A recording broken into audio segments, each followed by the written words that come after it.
Afternoon, welcome back to my channel. তো আজকে আবার মিশো থেকে একটি শাড়ি অর্ডার করেছিলাম মেয়ের জন্য, সেটা চলে এসছে। সেটা এখন মেয়েকে পরাবো, তোমরা একটু ভিডিওটা দেখতে থাকো। এখানে শুধু শাড়িটাই দিয়েছে মাম্মা, ব্লাউজ দেয়নি কিন্তু। লাল ব্লাউজ দিয়ে পরতে পারবা, তোমার শুধু একটা সায়া লাগবে। না না, এটা দিয়ে সেটা হয়ে যাবে। এরকমভাবে এক পিন করে তোমাকে পরতে হবে। এটা কুচি দিয়ে দিয়ে কই দেখি, ফটো আসো তো, না পরিয়ে দেখি কেরম লাগছে। ওঠো, তাতে আসো। আমার তার ব্যান্ডেজ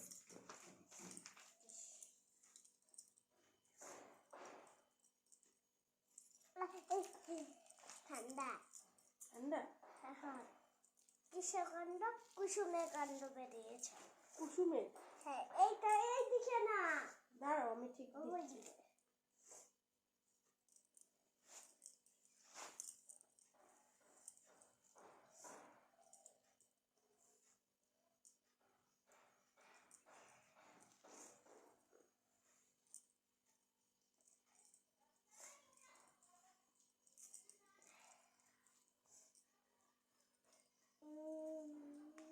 দাঁড়াও, ছাড়ো। না, আমার শাড়িটা খুব পছন্দ। খুব পছন্দ? হ্যাঁ তাই? হ্যাঁ, আমার দুটো শাড়ি। কুচি তো একটুখানি হবে, কুচি দিয়েই করিয়ে দাও। সামনে সামনে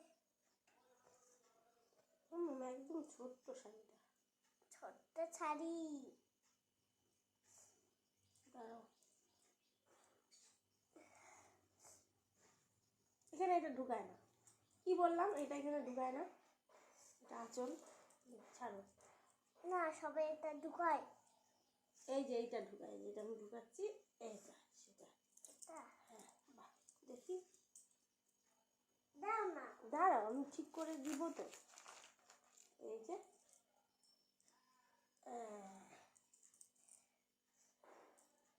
এরকম করে দেখি বুড়িকে এরকম করে নিতে পারবা তো শাড়িটা? দাঁড়াও, এরকম করে রাখো।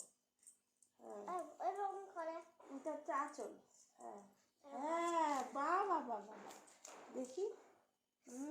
পিছনটা ঘোরো, পিছনটা ঘোরো।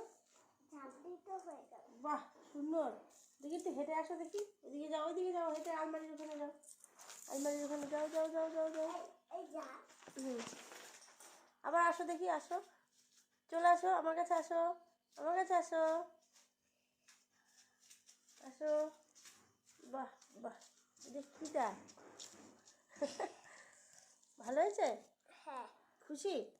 মেয়েকে শাড়ি ঠাড়ি পরিয়ে তারপর বসেছিলাম খেতে বসে এই দেখো, আমি আমার নিজের পায়েই এমন গোড়ালি দিয়ে গুঁতো খেয়েছি। আমার এই নখটা দেখো উঠে গেছে। তোমরা তো সবাই জানো, সেই ফলস নখ বসিয়েছিলাম। ফলস নখ বসানোর পর আমি সিঁড়িতে এমন হোঁচট খেয়েছি, আমার নখটা উঠে গেছিলো, কাঁচা নখই। তো অনেক দিন আমি ভুগেছি। তারপরে এই নখের অবস্থা এখন আলটিমেটলি এখানে এসে পৌঁছেছে। এই দেখো, পুরো উঠে গেছে গুঁতো খেয়ে, দেখেছো? এই দেখো, এই দেখো। এটাকে এখন এরম রাখবো না, কারণ রাখলে আবার কিসে বাঁধবে তার ঠিক নেই। এটাকে এখন কেটে ফেলবো। তো চলো এটাকে এখন কেটে ফেলি।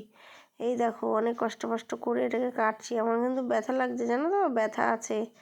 এই দেখো, ওই ছালগুলো ছাড়াচ্ছি, আমার তাও লাগছে, কারণ ওই জায়গাটা পুরো মাংসটা পুরো কাঁচা। নখটা কত বড় ছিল, কাটতে কাটতে এই অবধি এসে ঠেকেছে। আর এইটুকু অবস্থা যখন ঠেকেছে তখনই আমি গুঁতোটা খেয়েছি গো। যাই হোক, যা হয় ভালোর জন্যই হয়। আমার নখটা আজ উঠে গেছে অনেকটাই, একটুখানি কোনা বেঁধেছিল, ওটাতে এখন আর সমস্যা হয় না। আর ওই দেখো, হলুদ হলুদ টাইপের দেখতে পাচ্ছ, অতখানি আমার নখ গজিয়েও গেছে নিচ থেকে। আমাকে না যারা ড্রেসিং করে দিয়েছিল ডাক্তারখানা থেকে, ওরা বলেছিল কি নখটা জোড়া লেগে যাবে। নখ কোনো দিন জোড়া লাগে না। আমার বড় আমাকে বলেছিল যে নখ কোনো দিন জোড়া লাগে না, তোমার নখটা দেখবা ঠিক উঠে যাবে। সত্যি সত্যি তাই আমার নখটা উঠে গেল। ফলস নখ বসিয়ে আমি খুব ভুগেছি বাবা, আর ইচ্ছা নেই বসানোর। আর আমি ফলস নখ ছাড়াও এর আগে একবার ভুগেছিলাম। তো যাই হোক, এই পর্যন্তই দেখো, পরে আবার দেখাবো। আজকের মতন ভিডিওটা এই পর্যন্তই।